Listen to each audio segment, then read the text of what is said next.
రమణ దీక్షితులు గారికి ఆంధ్రప్రదేశ్ హైకోర్టు భారీ షాక్ ఇచ్చింది.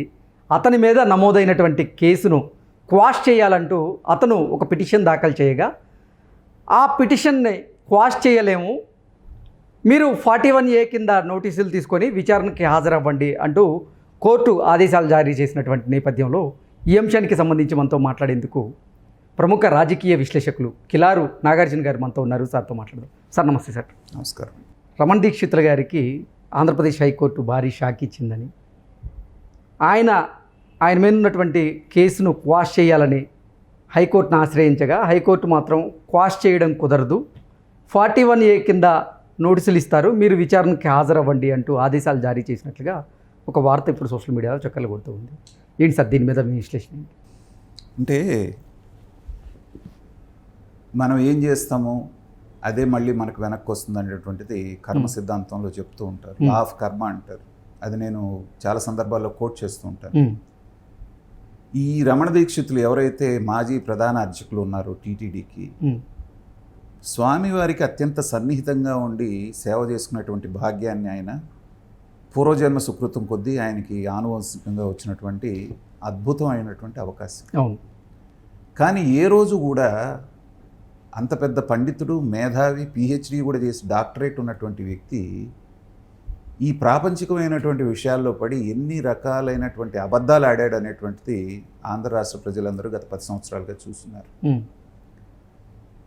స్వామివారి సేవకి తప్పితే రెండో దానికి ఆయన జీవితాన్ని వెచ్చించకూడదు ప్రధాన అర్చకుడుగా.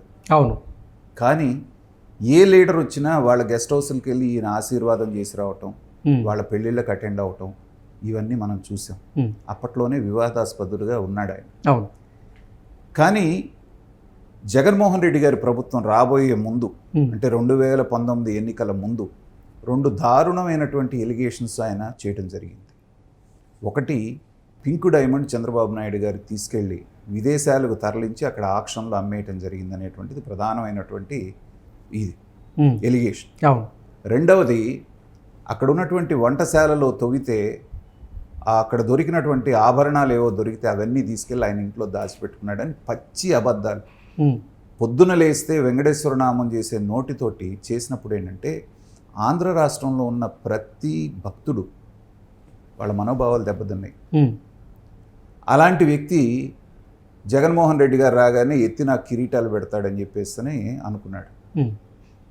ఎందుకంటే జగన్మోహన్ రెడ్డి గారికి చాలా సన్నిహితంగా ఎక్కడికి కావాలంటే అక్కడికి వెళ్ళి చేసి వచ్చేటువంటి మనిషి ఇతను. అయిన తర్వాత కొన్ని కారణాల మూలన, ఎందుకంటే జగన్మోహన్ రెడ్డి గారికి కూడా తెలుసు కదా ఎవరేంటనేది, అలా చెప్పినవని మన మీద మాత్రం ఎందుకు చేయడు అన్న ఉద్దేశంతో అనుకున్న స్థాయిలో ఆయన వీళ్ళు ఆదరించలేదు. ప్రధాన అర్చకుడిగా నియమించకుండా ఏంటంటే పక్క పోస్టులో పెట్టారు ఊరికి, ఏది ఒక సలహాదారుగానో లేకపోతే ఆ పదవిలో పెట్టారు. అది ఆయనకి నచ్చలేదు.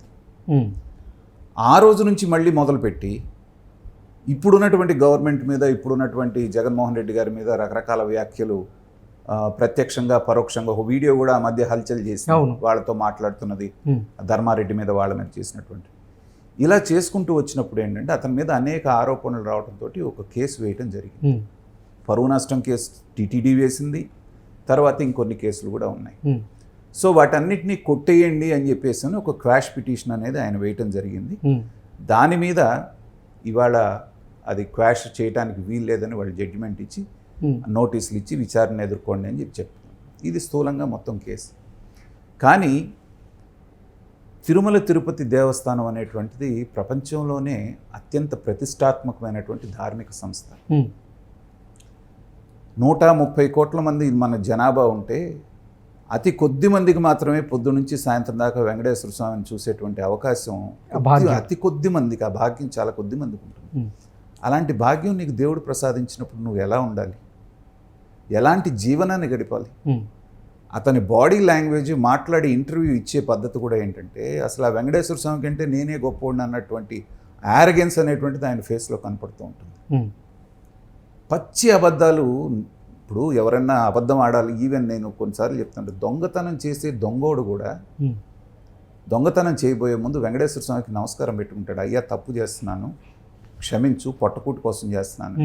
అంటే దేవుడి పట్ల అంత భయం ఉంటుంది దొంగోడికి కూడా. అలాంటిది పొద్దు నుంచి సాయంత్రం దాకా ఆయన సమక్షంలో గడిపే నీకు నిర్లజ్జగా నిస్సిగ్గుగా అలాంటి అబద్ధాలు ఆడాలని ఎలా అనిపిస్తుంది? అనిపించినప్పుడు సహజంగా అక్కడ ఉన్నటువంటి పరాత్పరుడు మామూలు కాదు, కలియుగ దైవం ఆయన. చూడడా, మానవ మాత్రుల్ని మాయ చేయగలవు, దేవుణ్ణి మాయ చేయగలవా? కాబట్టి ఇలాంటివి చేసే ముందు మనుషులు ఆలోచించాలి. నిన్నెవడన్నా కాపాడాలి అంటే భగవంతుడే కాపాడాలి, నీ మంచి చెడు చూడాలి, కానీ ఏ రాజకీయ నాయకుడో ఇంకోడో చేస్తాడనుకుంటే ఇలాగే ఉంటుంది పరిస్థితి. జగన్మోహన్ రెడ్డి కానివ్వండి, ఇంకే నాయకుడైనా కానివ్వండి, వాళ్ళకి ఊడిగం చేస్తే భగవంతుడు శిక్ష వేయటం అనేటువంటిది ఖాయం. ఖచ్చితంగా ఇప్పుడు జరిగే కేసుల్లో కూడా కనీసం వాళ్ళతో సఖ్యంగా ఉంటే వాళ్ళు వదిలేసేవాళ్ళు నిన్ను. ఇవాళ నీకు నొప్పి తగలగానే వాళ్ళ మీద కూడా నువ్వు నెగిటివ్ కామెంట్స్ చేసావు.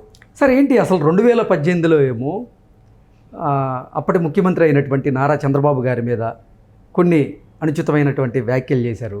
ఇలాగే పింక్ డైమండ్ ఆయన తీసుకువెళ్ళిపోయి విదేశాలకు అమ్మేశారని ఆయన మీద రకరకాల ఆరోపణలు చేశారు. ఇప్పుడు 2023 నుంచి 2022 నుంచి మళ్ళీ జగన్మోహన్ రెడ్డి మీద కొన్ని ఆరోపణలు చేస్తూ ఉన్నారు.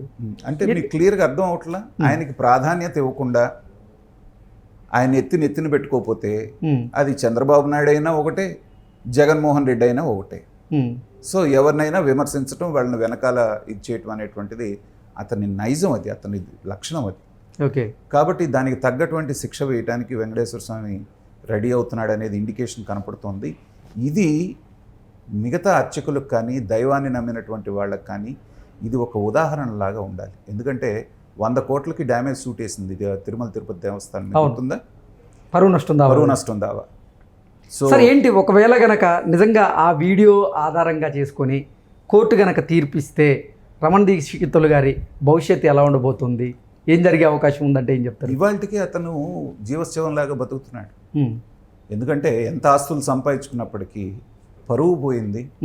భగవంతుడి తర్వాత నిన్నే భగవంతుడిలాగా చూసేవాళ్ళు. ఎందుకంటే ఆ భగవంతుడి సమక్షంలో 24 గంటలు ఉంటాయి. ప్రధాన అర్చకులుగా నీ కాళ్ళకి నమస్కారం చేసే జనాభా చీకొట్టే స్థాయికి తెచ్చుకున్నావు అంటే ఇంకా అంతకంటే భగవంతుడు నీకు వేయాల్సిన శిక్ష ఏముంది? పెద్ద శిక్ష. చట్ట ప్రకారంగా దాంట్లో ఉన్న సెక్షన్స్ ప్రకారంగా ఏ శిక్ష పడాలో అది పడుతుంది నీకు. కానీ ఇన్నాళ్ళు ఆ భగవంతుడి శిక్ష నీకు వెంటనే అమల్లోకి వచ్చింది కదా, సంవత్సరం రోజుల్లోనే. ప్రభుత్వం రాగానే జగన్మోహన్ రెడ్డి గారు పక్కన పెట్టు, విజయసాయి రెడ్డి ఒక స్థాయిలో వచ్చిన తర్వాత వీళ్ళు వచ్చిన గవర్నమెంట్లోకి వచ్చినాక టీటీడీ బోర్డు వాళ్ళు ఆ కేసును విత్డ్రా చేసుకోవడానికి కూడా ప్రయత్నం చేశారు. అవును. కానీ పెద్ద ఎత్తున భక్తుల నుంచి ప్రొటెస్ట్ వచ్చేటప్పటికి వాళ్ళు నిరసన తెలియజేయడంతో తప్పని పరిస్థితుల్లో మళ్ళీ కంటిన్యూ చేశారు. కాబట్టి అదొకటి వేలాడుతూ ఉంది మెడ మీద కత్తిలాగా. నీ టైం బాగోనప్పుడు, భగవంతుడు కరుణ తప్పినప్పుడు సమస్యలన్నీ ఇలాగే చుట్టుముడతాయి. చేసినటువంటి కర్మ అనుభవించక తప్పదు. రమణ దీక్ష అంటే ఆ వీడియోని సుమోటోగా తీసుకునే అవకాశం ఉంటుందంటారా? అంత అవసరం ఎవరికి ఉండదండి ఆ వీడియోస్ని. కాకపోతే ఏంటంటే అక్కడ ఉన్నటువంటి ఆధారాలు ఏవైతే ఉన్నాయో వాటికి అనుకూలంగా చూసుకొని దీని మీద చట్టం తన పని తను చేసుకుపోతుంది. Okay sir, thank you so much.